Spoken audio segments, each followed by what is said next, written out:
अस्सलाम वालेकुम viewers, welcome to inter nurses preparation academy. मेरा नाम ज़ीशान अहमद है। SPSC crash course for nurses में आज का हमारा टॉपिक है कॉन्सेप्ट ऑफ प्रिवेंशन। तो प्रिवेंशन के कॉन्सेप्ट को जो है ये लेवल्स में अच्छे से डिफ़ाइन किया गया है। तो लेवल्स कौन कौन सी है? ट्रेडिशनली जो लेवल्स है वो प्राइमरी है, सेकेंडरी है और टर्शरी है। ये तीन लेवल्स जो है ट्रेडिशनली हैं प्रिवेंशन की। और चौथी लेवल जो है वो फोर्थ लेवल है प्राइमोर्डियल प्रिवेंशन, उसका नाम है, जो बाद में ऐड की गई थी प्रिवेंशन में। ठीक है, अगर ट्रेडिशनली पूछता है तो तीन है, प्राइमरी, सेकेंडरी और टर्शरी। अगर ओवरऑल प्रिवेंशन की लेवल्स पूछता है तो चार है, प्राइमोर्डियल भी उसमें ऐड कर दें। ठीक है, तो अभी एक एक को हम डिटेल में देखते हैं। प्राइमोर्डियल प्रिवेंशन ये वो प्रिवेंशन है जो रिस्क फैक्टर डेवलप होने से पहले हम प्रिकॉशंस ले रहे होते हैं। रिस्क फैक्टर डेवलप होने से पहले रिस्क फैक्टर कौन कौन से है? ओबेसिटी है, स्मोकिंग है, ठीक है, ये जो हैं ये रिस्क फैक्टर हैं। इनके डेवलप होने से पहले जो भी हम प्रिकॉशंस लेते हैं वो प्राइमोर्डियल प्रिवेंशन में आ जाता है। मतलब एक बंदा हेल्दी है, उसका जो वज़न है वो नॉर्मल रेंज में है, लेकिन फिर भी वो एक्सरसाइज कर रहा है ताकि उसका वज़न इंक्रीज़ ना हो जाए, ओबेसिटी में वो ना चला जाए। तो ये जो प्रिकॉशंस है ये प्राइमोर्डियल प्रिवेंशन है। ठीक है, तो प्राइमोर्डियल प्रिवेंशन को अगर आप देखें तो प्रिवेंटिंग द रिस्क फैक्टर, मतलब रिस्क फैक्टर से प्रिवेंट कर रहे हैं, ये जो है प्राइमोर्डियल प्रिवेंशन है। एग्जाम्पल अगर आप देखेंगे, condition of hypertension, primordial prevention would be prevention of abnormal elevation of blood pressure among normotensive individual. मतलब एक नॉर्मल बंदा है जिसका ब्लड प्रेशर नॉर्मल है, लेकिन फिर भी वो प्रिकॉशंस ले रहा है ताकि उसका ब्लड प्रेशर इंक्रीज़ ना हो, तो ये प्राइमोर्डियल में आ जाएगा प्रिवेंशन में। ठीक है, the primordial prevention effort are directed toward discouraging children from adapting harmful life style. जैसे हम बच्चों को डिस्करेज कर रहे होते हैं कि हार्मफुल लाइफ स्टाइल वो एडाप्ट ना कर लें, जैसे स्मोकिंग ना वो स्टार्ट कर लें, तो ये भी प्राइमोर्डियल प्रिवेंशन में आ जाएगा। The main intervention in primordial prevention is through individual and mass education. जो हम ये प्रिवेंशन प्राइमोर्डियल का इंटरवेंशन जो हम करते हैं ये दो टाइप की होती है। एक तो इंडिविजुअल होती है, जैसे एक बंदे को हमने जाके एजुकेशन दे दी या समझा दिया, तो ये इंडिविजुअल हो जाएगा। और मास एजुकेशन में हम पूरी पॉपुलेशन को एजुकेट कर रहे होते हैं, पूरी पॉपुलेशन को अवेयरनेस दे रहे होते हैं, वो मास एजुकेशन में आ जाएगा। अच्छा, प्राइमोर्डियल हो गया। उसके बाद प्राइमरी प्रिवेंशन। प्राइमरी प्रिवेंशन वो है जो हम जो है रिस्क फैक्टर मौजूद है यहाँ पे। प्राइमोर्डियल में रिस्क फैक्टर एब्सेंट था, यहाँ पे रिस्क फैक्टर मौजूद है, लेकिन डिजीज़ के आने से पहले जो हम प्रिकॉशंस ले रहे होते हैं prior to the onset of disease which remove the possibility that the disease will ever occur। मतलब कि या तो वो डिज़ीज़ के अनसेट होने से पहले जो आप प्रिकॉशंस ले रहे हैं, या तो आप रिमूव कर रहे हैं उस रिस्क फैक्टर को, या तो वो डिज़ीज़ आपको हो सकती है। ठीक है, मतलब action taken prior to the onset of disease, मतलब रिस्क फैक्टर मौजूद है और डिजीज़ के होने से पहले जो आप एक्शन ले रहे हैं वो प्राइमरी प्रिवेंशन में आ जाएगा। It significant intervention in the pre pathogenesis phase. Pre pathogenesis phase भी वही होता है कि रिस्क फैक्टर मौजूद हो और डिजीज़ की तरफ डेवलपमेंट हो रही हो, तो इसको हम प्री पैथोजेनेसिस फेज कहते हैं।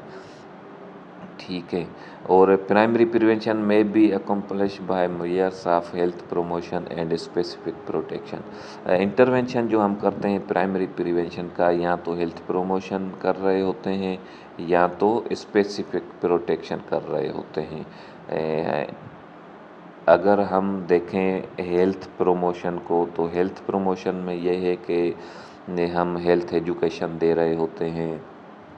वो एक इंडिविजुअल को या मास पॉपुलेशन को एनवायरनमेंट मॉडिफिकेशन कर रहे होते हैं, जैसे फ्यूमिगेशन वगैरह कर रहे होते हैं एनवायरनमेंट में, न्यूट्रिशन इंटरवेंशन दे रहे होते हैं, life style and behaviour changes जो जैसे हम जो है ना वो बता रहे होते हैं। किसी को ओबेसिटी हो गई हो, रिस्क फैक्टर मौजूद हो और स्मोकिंग कर रहा हो, तो उनको हम कहते हैं कि भाई आप एक्सरसाइज करें और स्मोकिंग को विथड्रा करें, नहीं तो आपको ये डिज़ीज़ हो सकती है।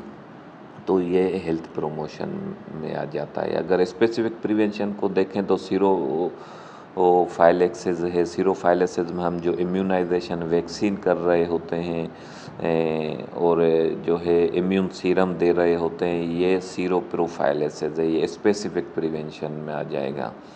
ठीक है। अगर कीमोप्रोफाइलेसिस हम कर रहे होते हैं तो ये भी स्पेसिफिक प्रिवेंशन प्राइमरी प्रिवेंशन में आ जाएगा। कीमोप्रोफाइलेसिस क्या है? जो हम मेडिकेशन दे रहे होते हैं एंटीबायोटिक्स। एंटीबायोटिक जैसे कोई वायरल जो है इन्फेक्शन के साथ हमारे पास आता है बंदा, हम उसको एंटीबायोटिक्स देते हैं ताकि सेकेंडरी इन्फेक्शन ना हो, बैक्टीरियल इन्फेक्शन ना हो, तो वो कीमोप्रोफाइलेक्सिस में आ जाता है। यूज़ ऑफ स्पेसिफिक न्यूट्रेंट और सप्लीमेंट्री, जैसे हम आयरन डिफिशिएंसी पेशेंट हो आता है तो हम उनको आयरन थेरापी देते हैं, या प्रोटीन डिफिशिएंसी के साथ आता है प्रोटीन देते हैं, तो ये स्पेसिफिक ट्रीटमेंट होती है, सप्लीमेंट्री होती है। ये स्पेसिफिक प्रिवेंशन और प्राइमरी प्रिवेंशन में आ जाए। प्रोटेक्शन अगेंस्ट ऑक्यूपेशनल हैज़र्ड्स, जैसे ऑक्यूपेशनल हैज़र्ड्स के अगेंस्ट हम प्रोटेक्शन कर रहे होते हैं, सीट बेल्ट बांध लिया, हेलमेट बांध ली, तो ये भी प्राइमरी प्रिवेंशन में आ जाएगा। ठीक है। अभी याद करने की क्या चीज़ें, हेल्थ एजुकेशन, इम्यूनाइजेशन और प्रोटेक्शन जो है अगेंस्ट ऑक्यूपेशनल हैज़र्ड, ये सारी जो है क्या है, प्राइमरी प्रिवेंशन है। अप्रोच फॉर प्राइमरी प्रिवेंशन क्या क्या हो जाएगी? अप्रोच WHO ने जो रिकमेंडेड की है वो एक पॉपुलेशन मास स्ट्रेटजी की है, दूसरी हाई रिस्क स्ट्रेटजी। ये पॉपुलेशन मास स्ट्रेटजी वो होती है जो पूरी पॉपुलेशन पे अप्लाई होती है। जैसे अभी कोविड आया हुआ था, तो कोविड की वैक्सीन आई तो फिर गवर्नमेंट ने ऐलान किया कि भाई जितनी भी पॉपुलेशन है उनको जो है ये वैक्सीन लगाओ कोविड की। तो वो जो स्ट्रेटजी थी वो पॉपुलेशन मास स्ट्रेटजी थी। और हाई रिस्क स्ट्रेटजी वो होती है जो लोग हाई रिस्क पे होते हैं उनको हम जो है वो ट्रीट करते हैं या प्रिकॉशन सप्लाई करवाते हैं, वो हाई रिस्क स्ट्रेटजी में आ जाता है। एग्ज़ाम्पल इसका ये है कि जैसे 2 साल पहले लड़काने में HIV एड्स का आउटब्रेक हुआ था, तो वहाँ पे जितने भी प्रिकॉशन सप्लाई करवा रहे थे गवर्नमेंट की तरफ से, तो वो हाई रिस्क स्ट्रेटजी के तहत करवा रहे थे। ठीक है। तो अभी हम देखते हैं सेकेंडरी प्रिवेंशन। प्राइमोर्डियल हमने देख लिया, रिस्क फैक्टर आने से पहले हम जो प्रिकॉशंस ले रहे थे। प्राइमरी प्रिवेंशन में हम रिस्क फैक्टर मौजूद था लेकिन डिजीज़ आने से पहले जो प्रिकॉशंस ले रहे थे। सेकेंडरी प्रिवेंशन में जो है attempt to arrest the disease process, यहाँ पे डिजीज़ को हम अरेस्ट करेंगे, रोकेंगे, मतलब डिजीज़ आ गई यहाँ पे। प्राइमरी में डिजीज़ अभी नहीं आई थी, हम वो डिजीज़ से बचाव के लिए इम्यूनाइजेशन, हेल्थ एजुकेशन, ये सारा कुछ कर रहे थे। यहाँ पे डिज़ीज़ आ गई है, अब डिज़ीज़ का जो प्रोसेस है उसको अरेस्ट करने की कोशिश करेंगे ताकि डिज़ीज़ एडवांस स्टेज में ना जाए। Restore health by seeking out recognise disease and treating it before irreversible pathological changes take place.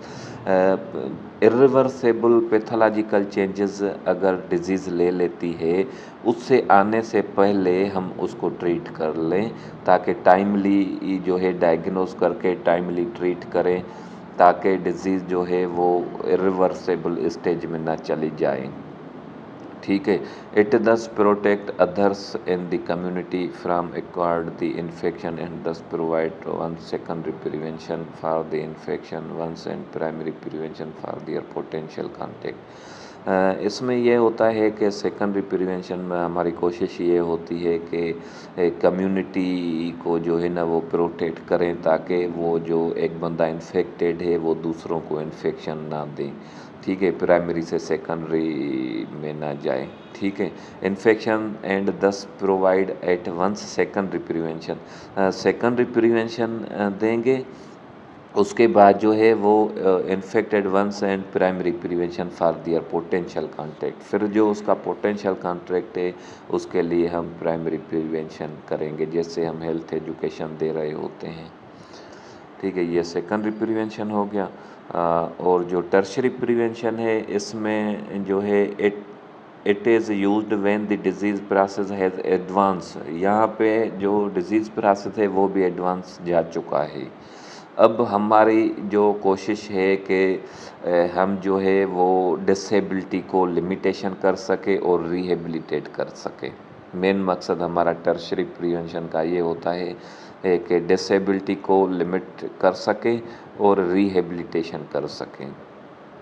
ठीक है, तो ये था हमारा टर्शरी प्रिवेंशन। और अगर हम एग्जांपल देखें प्रिवेंशन का, तो प्राइमोर्डियल में कौन कौन सी प्रिवेंशन है। Government policy increase tax on cigarette, जैसे गवर्नमेंट सिगरेट पे टैक्स इंक्रीज करती है तो ये प्राइमोर्डियल प्रिवेंशन है। Decrease advertisement of tobacco. ठीक है, built environment access to safe walking path, जैसे हमने वॉकिंग ट्रैक बना लिए सेफ़, ताकि लोग जो है वो वॉकिंग करें और वो अपने वज़न को नॉर्मल रख सकें, ओबेसिटी में ना जा सकें। ठीक है, ये एग्जांपल थे प्राइमोर्डियल के। प्राइमरी का एग्जांपल क्या है, इम्यूनाइजेशन, टोबाको सीजेशन प्रोग्राम, जैसे हम स्मोकिंग जो है वो विथड्रा करवाते हैं। Needle exchange programme, micro nutrient supplementary programme, ये प्राइमरी में आ जाएंगे। ये याद करने एग्ज़ाम के पॉइंट ऑफ व्यू से। सेकेंडरी प्रिवेंशन में जैसे हम स्क्रीनिंग करते हैं, टेस्ट जितनी भी अगर पूछता है तो वो सेकेंडरी में आ जाएगी। पेप्सिमियर टेस्ट जो हम करते हैं तो early detect of cervical cancer, cervical cancer को अर्ली डिटेक्ट करने के लिए पेप्सिमियर करते हैं। मेमोग्राफी टेस्ट हम करते हैं, ये अल्ट्रासाउंड होता है for early detection of breast cancer. ठीक है, ब्रेस्ट कैंसर की अर्ली डिटेक्शन के लिए मेमोग्राफी करते हैं। Colonoscopy for detection of colon cancer. Blood pressure screening हम कर रहे होते हैं, ये सेकेंडरी प्रिवेंशन में सारी चीज़ें आ जाएगी। टर्शरी प्रिवेंशन में कौन कौन सी चीज़ें आ जाएगी, ऑक्यूपेशनल एंड फिजिकल थेरापी आ जाएगा इन बर्न पेशेंट। ठीक है, कार्डियक रिहेब इन पोस्ट मायोकार्डियल इन्फाक्शन पेशेंट, जैसे किसी को मायोकार्डियल इन्फाक्शन हो जाता है, फिर हम उनको जो है कार्डियक मसल्स डैमेज हो जाता है, उनके रिहेब के लिए जो हम ट्रीटमेंट कर रहे होते हैं या प्रिकॉशंस कर रहे होते हैं वो टर्शरी में आ जाएगा। डायबिटीज़ फुट केयर जो हम कर रहे होते हैं ये भी टर्शरी में आ जाएगा। और फिजियोथेरापी भी टर्शरी में आ जाएगा। ठीक है, तो ये एग्जांपल थे टर्शरी के, प्राइमरी के, सेकेंडरी के और प्राइमोर्डियल के। तो उम्मीद है कि समझ आ गई होगी। इंशाल्लाह फिर मिलेंगे नेक्स्ट टॉपिक के साथ। अल्लाह हाफ़िज़, थैंक यू।